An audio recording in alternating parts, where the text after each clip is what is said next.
Katoliko, mga sekta, mga protestante, no? Nga kumingon sila, asa man mabasa sa Biblia, unsa may bersikulo, letra por letra. Karon mga kaigsunan, tuuhan ba nato na?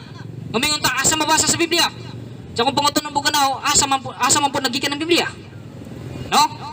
So muna, atong ilon karon kung asa gayon nagikan ang Biblia. Kay kasagaran sa mong natubang, ang Biblia karon nahagbong sa langit. Amo bong kabungag pangutana, kinsa may nakapunit, no? Ug mingon bug ang Biblia, gikan sa mga apostoles o kinsa may mga sumusunod sa mga apostoles. Sumuna ato karong husayon ang kasaysayan ug ang Biblia, mga kaigsunan. Kung asa gid kini nagagikan. So una, no? Kay tulo man ni kabuok ti usara, Bible, tradition ug magisterium. Una atong isgutan kining Biblia. No? Ang ibatuhan nato ang sula scriptura. Unsa man ning sula scriptura? Bible alone, Biblia lang sa Bisaya, no? Di nakamutuog uban pang mga libro, historical books, unsa man ang mga libro diha nga dili sakop sa Biblia. Biblia ra gyud yung imuha.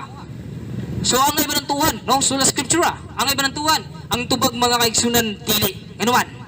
Kay kung mo maron imong basihan paingon sa kaluwasan, laglag ang imong kalaglagan, no? So muna karon isgutan nako asa gikan ang Biblia. Una, ang tubag, ang pasabot mao kini. Dili nato dawaton ang Biblia lang. Adto na kay tulo ka argumento nga di nato madawat ang Biblia. Una, philosophical argument. Ikaduha, historical argument. Katulo, biblical argument. Mismo ang Biblia nagpamatuod nga siya dili maoy ingon nga tunhay nga kamaturan kundi naapay mas labong kamaturan niya, no? Sumuna atong isgutan karon maghatag ko kaninyog mga analogy mga kaigsunan analogy mga igsoon nga ang Biblia, tradisyon ug magisterium, no? Ug ang Biblia rang basiyo na to sa lingkuranan. Karon ang lingkuranan adunay tuloy-tukod, no? Sa tuloy-tukod dinhi mo kining matagtukod dinhi mo kini ang Biblia, tradisyon ug magisterium. Sa lingkuranan nga usay tukod mo na ang Biblia lamang. Karon pangutanon ka nako, asa man ka malingkod? Siyempre, upili gud ka ngadto sa mas likod, ngadto sa tuloy-tukod ang Biblia, tradisyon ug magisterium. Kay ngano man, kay kung mulingkod ka ngadto sa usari tukod, unsa may dangatan nimo? Mao nang matumba gajud ka mga kaigsunan. Ngano man, kay huyang, no? Huyang. Sumuna, no? Tulo ka argumento nganong dili nato dawaton ang sula scriptura or Biblia lang, no? Una, philosophical argument. Kinahanglan sabto na to ang Biblia, pinaagi sa sentido common sense. No? Pinaagi sa mga atog yung magpangutan nato sa tong kagalingon ba? Nga ang ra begini, Biblia ra begid ta, magbase sa kaluwasan. No? Biblia ra begid ta, kutob nga kita motuo, no? Kay kasagaran sa itong mga igsuon karon nga Biblia lamang self-interpretation. Kung sa may gidangat sa self-interpretation, mao nang magtukod og iyang kaugalingong simbahan. Self-interpreted kaugalingong interpretasyon, nagtukod pagbasa pagsabot sa iyang kaugalingon, naghimo gipadamguhan ug muna sa pagpadamgo naghimo iyang simbahan, no? Mao na nga delikado ang kaugalingong panabot. Ngano man kay gingon da sa 2 Pedro kapitulo 3 bersikulo 16, no? Ang Biblia gisulat sa tuis sa mga mabalhinon nga hunana nga mo'y nagtukmod ngadto sa ilang kalaglagan. Ug muna nga kung kaugalingon natong panabot mga kaigsunan, mao gyud magtukmod nato ngadto sa kalaglagan, no? Mao na philosophical argument. Kinahanglan sabto na tong Biblia, pinaagi sa common sense. Kay kung dili na nimo sabton sa tarong nga pagsabot, nonsense nang imuhang pagsabot niya na, no? Kinuha, historical argument. Bago ta mo gamit og Biblia mga kaigsunan, magpangutan na ta sa tong kaugalingon, disa man gikan ang Biblia, no? Unsa man day history sa Biblia? Kaya atong mga kaigsunan na ba, mas maayo pa mo gamit sa Biblia. Mas maayo pa sa mga bersikulo, kapitulo. Pero ang masayad, asa gikan ng Biblia. Muna dakong kamaturan, no? Nga, wag yun mahisayri sa uban na itong mga kaigsunang protestante. Kaya mingon sila, brother, ang Biblia nahagbong sa langit. Kabuang man mo, brother. Ang Biblia wala mahagbong sa langit. Kaya kung nahagbong sa langit, pagkutanon ka no, kitsa may nakapunit. No? So muna, ang Biblia, gikumpile ka na. O kitsa may nagkumpile nga na. Mao kana ang Santang Iglesiam Katolikam Apostolicam, no? Ang Santa Iglesia Katolika Apostolika Romana. Kano sama na na-compile panahon sa 405 AD, no? Mo ni ang atong isgutan karon historical argument. Human naman ta sa philosophical argument, arita sa historical argument. no? Aron may sayran gyud nato asa gikan ang Biblia. During the church founded, bingon man si Cristo, Mateo 16:18, Lucas 3:23, natukod ang Santa Iglesia Katolika Apostolika Romana, no? 30 to 33 AD, natukod. Panahon niya ng tuiga, wala pa ang Biblia. Hantod nga miabot sa 50 to 100 AD, nahuman pagsulat ang Bag-ong Testamento. No? New Testament writing, nahuman kini. 50 to 100 AD. Pag-abot sa 395 AD, gisambutan sa Council of Nicaea kung unsaon nila pag-compile sa Biblia. No? Unsaon nila pag-compile sa Biblia, asa man diri ang inspired by the Holy Spirit. Kay kaniadto mga kaigsunan, daghan magayong musundog sa mga apostoles. Daghan magayong magsulat-sulat pug ilaha. Ug mao na nga naglibog ang mga kaigsunan nato mga sumusunod ni Kristo kung asa diha ang inspired by the Holy Spirit, asa diha ang tinuray ng mga sinulat, no, sa mga apostoles o sa mga tinunan sa mga apostoles. Ug sa diha mga kaigsunan, gipilian sa itong mga kaobispuhan ang pinakauna nga na-compile o kano sa kini na-compile kini Biblia mga kaigsunan sa tuig 405 AD. No? Pinaagi ni Saint Jerome. Kini si Saint Jerome mga kaigsunan, usa na siya ka church fathers, obispo sa simbahang Katoliko, no? Siya mismo nag-translate from Greek, Hebrew to Latin nga maong Biblia. O ang pinakaunang Biblia gitawag kinig Latin Vulgata o Latin Vulgate, no? Diri ang Biblia mga kaigsunan, 73 books pa. Kabantay mo mga igsoon sa igsoon na itong mga dili Katoliko, ang ilang Biblia 66 books ra. Dumayon na ba yan sa akamong Katoliko may nagdagdag na na. Ay yun na niya akong tubag mga kaigsunan, wala dagdagi ang Biblia sa Katoliko. Nga naman, kamo noon ang nagbawas. Kung sa inyong ibawas, mao ka ng Deuterocanon, no? So mao na mga kaigsunan, parahin kita. Ang Biblia nagikan sa simbahang Katoliko. Nana ang simbahan, wala pa ang Biblia. Miguluha ang Biblia, tuig, panahon sa tuig, puro 5 AD, no? 73 books, kumplito pa diha. Manang pag-abot sa unang Protestante, 1517 AD, pinagi ni Martin Luther o sa kapare kaniadto og mibulag sa simbahang Katoliko, naghimog 95 thesis mga pandaot sa simbahang Katoliko. Ug mo na iyang gikuan og Deuterocanon nga mga libro. Ug na sa iyang pagkuha mga kaigsunan, no? Nahimong 66 books ang Biblia sa mga Protestante. Pero kaming mga Katoliko, nagpabilin kaming kumplito. Wa, yun na mo na kuha eh. Ug mo na sa diha, no? Nagpadayon na hangtod karon 21st century. So dili din nato mga hisayran mga kaigsunan na ang Biblia gikan sa simbahang Katoliko. Kibali ang simbahang Katoliko mao'y inahan sa Biblia o ang Biblia mao'y anak, no? Anak sa simbahang Katoliko, produkto sa simbahang Katoliko. Mao kana ang historical argument. Kinahanglan hisayro na kana, philosophical argument, ikaduha, historical argument, ikatulo, kining biblical argument. Umayon na nga itong mga igsoon, ngang Biblia ray kamaturan, sayop ka na mga kaigsunan. Di na kumubasi ko bang libro, Biblia rang, sayop gihapon na, no? Kay mismo ang Biblia nagpamatuod nga nagingon, sinulat ni San Pablo nga sa Timoteo. Bingon siya sa unang Timoteo, Kapitulo 3, versikulo 15, nga nag-ingon, no? Atog yung klaruhon, para lang yun mahisayran sa uban na itong mga kaigsunan nga naminaw karon. Gingon diri sa unang Timoteo, Kapitulo 3, versikulo 15. Sa mga igsoon ha? Adala. Okay, gingon diri. Unang Timoteo, Kapitulo 3, versikulo 15, mingon diri. Apan kun malangan ako, kining sulata mao'y magtudlo kanimo, kung unsaon nato sa pagkinabuhi diya sa balay sa Dios. Kanang balaya mao ang simbahan sa buhi nga Dios, ang haligi ug ang sukaranan sa kamatuoran. Sa tuwa mga kaigsunan, ang Biblia napay mas gabong kamaturan, ang Biblia na mismo ang miangkon, no? Umingon pa diha sa 1 kapitulo 21 bersikulo 25, kumingon ta nga ang Biblia ray kamaturan. Mismo ang Biblia mga kaigsunan kulang, no? Daghan pa kay mga milagro nga gibuhat ni Kristo nga wala mahisulat niya ng basahuna. Mingon diha sa San Juan kapitulo 21 bersikulo 25 nga nag-ingon, no? Klaro kayo nga gisulat ni San Juan aron lang gyud mahisayran sa mga kaigsunan nga naminaw karon. Gingon dire. Daghan pa kayong mga butang nga gibuhat ni Jesus kun gisulat pa ang tanan. Nagtuwa ko nga ang tibok kalibutan dili gayud paigo nga kasudlan sa mga sinulat. O gingon na usab sa San Juan kapitulo 20 bersikulo 30 mga kaigsunan. no? Amingon ang atong Ginoong Dios. Ano si San Juan? Og daghan pang mga milagro nga gibuhat ni Jesus. Sinaksihan sa iyang mga tinunan nga wala masulat niining basahuna.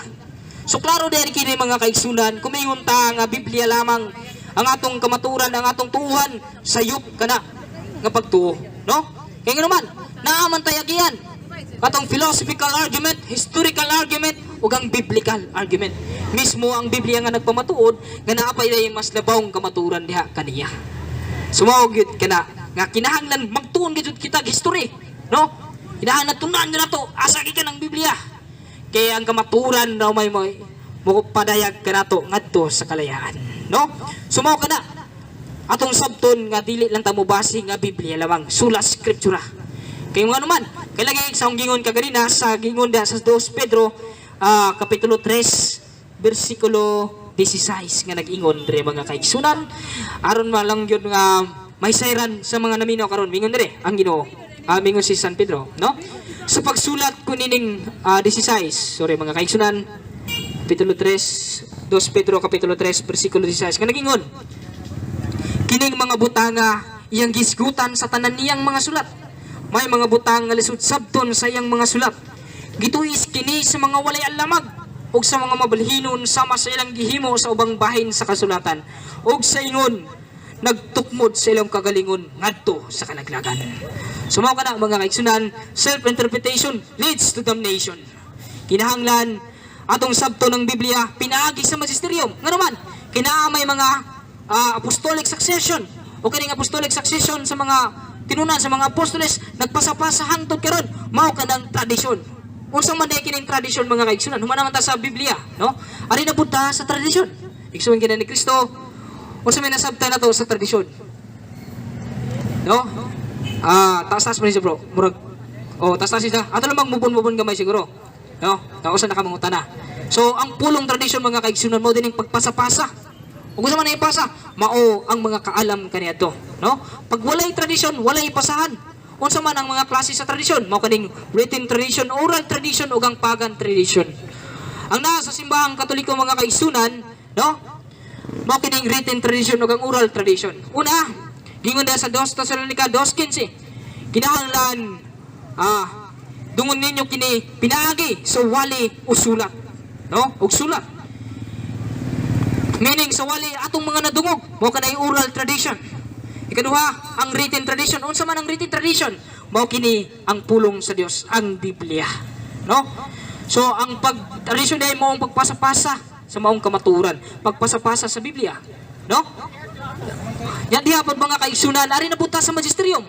Mingon man ang atong Ginoo sa San Mateo kapitulo 16 bersikulo 19. Kung unsay imong itugot dinhi sa yuta, itugot usab ngadto sa langit, meaning power of authority, no? Power of magisterium. Unsa man ang magisterium nga pulong? Gikan kini sa Latin Greek word nga magistra, Latin word nga magistra, meaning sa atua Bisaya maestra, magtutudlo. O kinsa man kining mga magtutudlo, mao gatong mga tinudluan sa mga apostoles nga nagpasa-pasa hangtod karon sa kamaturan. Mao ang mga kaparian, kaobispuhan o atong santo papa mga kaigsunan, no? Magisterium. Mingon niya kung mingon ta nga musabot rata sa Biblia sa kaugalingon natong panabot, gingon niya sa Buhat kapitulo 8 bersikulo 27 hangtod sa 32 nga kung sabto na to ang Biblia, kung walay mo tudlo ka na to, unsa may mabungot na to, di ta makasabot sa balaang kasulatan.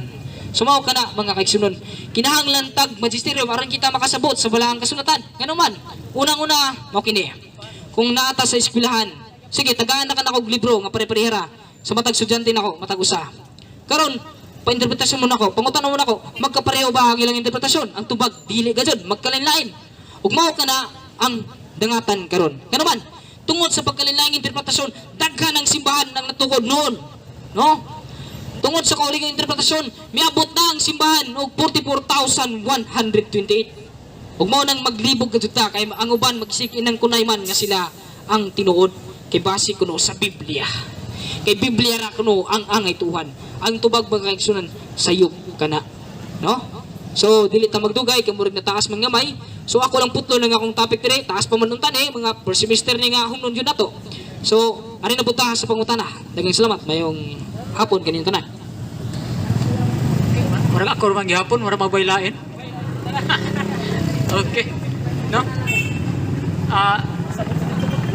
Murag mao na jud ni mao na ni ang panahon mga igsoon nga natukma na ang mga propesya sa mga propeta labaw sa tanan diri ni propeta Isaias mga igsoon.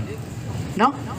Atong nga atong aninawon mga igsoon nga dunay gayoy magausab matod ni propeta Isaias kapitulo 10 versikulo 1, no? Ingon na magsoon. Mao ni ang akong pangutana. Kana bang inyong gipanggamit magisterium, historical, o sa to usab biblical? Akong pangutana, kana bang tulo nagkauyon? Mao ni ang akong pangutana. Kung nagkauyon ba? Ang akong pangutana igsoon, ang kanang magisterium o ang inyong historical coincide ba sa inyong gitawag og Biblia? Salamat kayo igsoon nga pastor no. Mingon man ka nga ang kanang tulo nagkauyon no, ang Biblia, tradisyon ug magisterium base sa pod sa kasaysayan. Ang tubag mo kini nagkauyon kana mga kaigsunan. Nga naman kay kung ato nang kung ang usahay mo ng kuan, kung kuan na nimong tradisyon, unsa may kapasahan? Kinsa may kapasahan? No? Kung wad-on nimo ng tradisyon, no? Magunsa man ang Biblia, magpabili na sa unang siglo. Ikaduha, kung wad-on po nimo ang Biblia, unsa may ipasa? Unsa may ituon na ngadto sa mga sumusunod ni Kristo? Kung wad-on nimo ng Biblia. Okay, katulo, kung wad-on po nato ng magisterium, karon kung walay motudlo, walay apostolic succession, no? Magunsa na naman ta? Kinsa may motudlo nato sa pulong sa Dios? Siyempre ang Ginoo mga kaigsunan aduna gadyoy gibinlan, no? Mao kadtong mga apostoles o ang mga apostoles namandong sa ilang mga tinunan o ang ilang mga tinunan namandong o mao kanang apostolic succession, no? Nagkabatid gayud ang kasaysayan sa Biblia, tradisyon ug magisterium. Nganuman kay kung kuhaan na nimo nang usa niya na kanang tulo, dili gayud kana umubarog. Nagpabilin gayud kanang tumba. Kung imo nang kuhaan. So daghang salamat. Mayong budag. Sumpay itong Malakas 2:7. Sige. Follow up to. Okay, maayo po no. Ingon na day nga pamagi. Ang ako lang pangutana, ang kana bang inyong magisterium o kanang inyong mga history Malakas 2:7 bro. asa na to ma-refer sa Biblia na anaa kana? Paliw ko balik bro, murag ako nakapamili karon kay nagukay pa sa Biblia. Akong pangutana, kanang magisterium o kanang inyong historical asa nato ma-refer sa Biblia? Isaya history mo. Okay, mao kini. Ang Biblia usapod kini ka history. No, usapod kini ka history. Nga naman, ngano maingon man ta nga history kini? Una, historical record kini sa panahon sa mga propeta, panahon sa mga sinugo sa Dios, si Kristo mismo. O gingon niya sa Job 8:8, pagbasi kamo sa kasaysayan. Job kapitulo 8 bersikulo 8. Ug mingon buta og kining magisterium, asa man dito magbase nini? Asa man kini mabasa sa Biblia? Malakias kapitulo 2 bersikulo 7 mga kaigsunan nga nagingon, katungdanan sa mga pari ang pagtudlo sa matuod nga kaalam. No? Mahitungod sa Dios. Kinahanglan adto kanila ang katawhan magpakisayod bahin sa kung kabubuton. Kay sila mauman ang sinugo sa Ginoo nga labing gamhanan. Diri pa lamang mga kaigsunan, ang mga pari di ay mao'y sinugo sa Dios ug hakop sa maong kamaturan ug kaalam nga naa sa atong simbahan ug naa sa pulong sa Dios mga kaigsunan. Daghang salamat, paluab kisyon, salamat. No? Dugang na kong pangutana. Sa to pa, kung mangutana day ang tao nga, brother, asa man ang tao, unsa man, asa man ang tao mamaluwas, naaba sa magisterium o sa unsang mga referensya? Mura mag out of topic na no, kay kaluwasan man eh. Pero lagi ato gapong tugutan, no? Kay mingon man ka nga asa man ang tao maluwas? Na ba sa magisterium? Na ba sa Biblia? Ana ba sa tradisyon? O ba ni brother pangutan na? Okay, una niyang tubag, no? Na di anang tulo. Oh, kay kung mingon ka nga wala ang magisterium, kisa may mutudlo nimo sa kaluwasan. No? Kisa may mutudlo nimo sa pulong sa Dios kung wala kay kapasahan. Kung wala doon mo ng tradisyon. kumingon po ka ang kaluwasan naa sa Biblia. Karon kung wado mo nato ni Biblia, unsa may atong nibawan aron kita maluwas, no? Kung wala ang pulong sa Dios, sumaw na kinahanglan ang otoridad sa simbahan. Kinahanglan na kayo ng simbahan mga igsoon. Nga naman, kay kung wala ang simbahan, wala tay kaluwasan. So, salamat. Follow-up question. Last yung putan na, no? Matud pa, nga diha sa tulo ka pamatuod, na diha ang kamaturan. Sa ato pa di ay,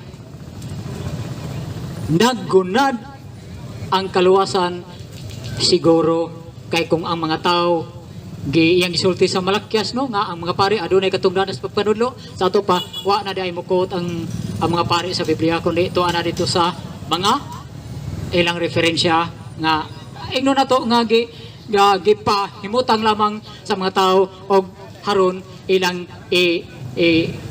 sana ipahaom sa Biblia ang atong kaluwasan, no? Sa ato pa ang Biblia dili dai sufficiente alang sa atong kaluwasan. O yun ba mo mga tao? Hallelujah. Okay, ang tubag mga kaigsunan, tubag na to, pastor, mo rin yung tubag ha. Kinahanglan, mag-uban lagi ng tulo. No? Mag-uban lagi ng tulo. Aron kita masayra na to, kung asa dapat kita maluwas. Ano man? No? Kay mingon man ta kung bubasi na ta sa Biblia, napay mas labang kamaturan, no, kaysa sa Biblia. Unang Timoteo kapitulo 3 bersikulo 15, no? Mingon siya, apan kun malangan ako kining sulata mo'y magtudlo kanimo. Kung unsaon na to pag kinabuhi diha sa balay sa Dios, kanang malaya mao ang simbahan sa buhi nga Dios. Ang haligi ug ang sukaranan sa kamaturan, simbahan, brother. Ang kaparian, ang magisterium na to, iguranan nagtudlo sa pulong sa Dios, no? Matag misa, mubasa gyud na, no? Unang pagbasa, ikadung pagbasa, na gyud na sa Biblia mismo ang pulong ni Kristo, no? So kung may di, magisterium lagi brother, mo nang magtutudlo. Mo nang mga kaparian na to, no? Mo lagi sa Biblia kinahanglan lagi nga ang tulo maguban gyud na. Maguban lagi gyud na. Kay kinahanglan kung ikaw magpakisayod sa kaluwasan, kinahanglan nimo ginang tuna ng tulo ka buok. Ang Biblia, tradisyon ug magisterium. Kay kung di na nimo tunaan, mo lagi nang masawa mo na to pagkabot sa kaluwasan kung wala ang pulong sa Dios. Wala ang kapasahan sa mga kaalam. O wala ang mga magtutudlo na to, ang mga magisterium na to, no? Kay klaro man nagingon sa buhat kapitulo 8 bersikulo 27 hangtod sa 32. Kasi gipabasa ang Yunuko ang nga to sa taga Ethiopia o si sa ka Filipe, no? Gipaabay nga to sa karwahe karon kumingon ta nga pastor kumingon ta nga si Filipe gipaabay nga to ngano man sa mayang rason nga gipaabay siya nga to aron mo tudlo sa usa ka Yunuko. No mo na siya pastor. So salamat pastor. Okay na to ang tubag? Okay na? Okay, salamat. So, kurot naman ang tema, nahuman naman ang oras.